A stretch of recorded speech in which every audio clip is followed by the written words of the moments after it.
মেহেদী হাসান মিরাজের বলে catch out হয়ে অবাক অধিনায়ক শান মাসুদ। যেন নিজেকে বোঝাতেই পাচ্ছেন না এই বলেও এভাবেই উইকেট হাওয়া যায়। অবাক হয়ে তাই মিরাজের উদযাপনটাই দেখলেন পাকিস্তানি এই অধিনায়ক, যেখানে এর আগে পাকিস্তান শিবিরে প্রথম হানাটা দিয়েছে পেসার তাসকিন আহমেদ।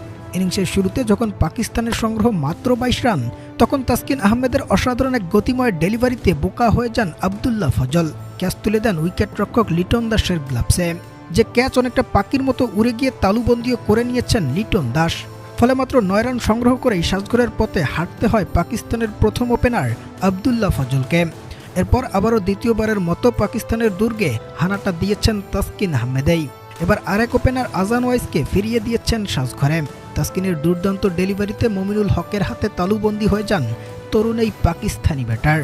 এরপর শান মাসুদ আর বাবর আজম মিলে ভালো পার্টনারশিপ তৈরি করলেও দলের যখন 61 রান সংগ্রহ, তখন মেহেদী হাসান মিরাজের বলে শট খেলতে গিয়ে আউট হয়ে যান শান মাসুদ। যে আউটের পরে বেশ কিছুক্ষণ মাঠেই অবাক হয়ে দাঁড়িয়েছিলেন পাকিস্তানি এই অধিনায়ক, কারণ মিরাজের করা ডেলিভারিতে দুর্দান্ত ক্যাচটা তালুবন্দি করেছেন নাঈম হাসান, যে আউটকে অবাস্তবেই মনে করেছেন শান মাসুদ। ফলে মাত্র 21 রান সংগ্রহ করেই সাজঘরে ফিরতে হয়েছে এই অধিনায়ককে। এরপর দ্বিতীয়বারের মতো মিরাজের হানা আর চতুর্থতম উইকেট শিকার হয়ে যায় পাকিস্তানের।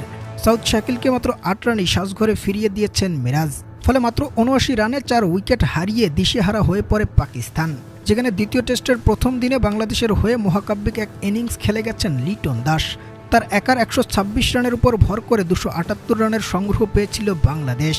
আর ওই দিনের শেষে মাত্র 6 ওভার ব্যাটিং করার সুযোগ পেয়েছিল পাকিস্তান, এবং সেই 6 ওভারে তারা সংগ্রহ করেছিল মাত্র 21 রান।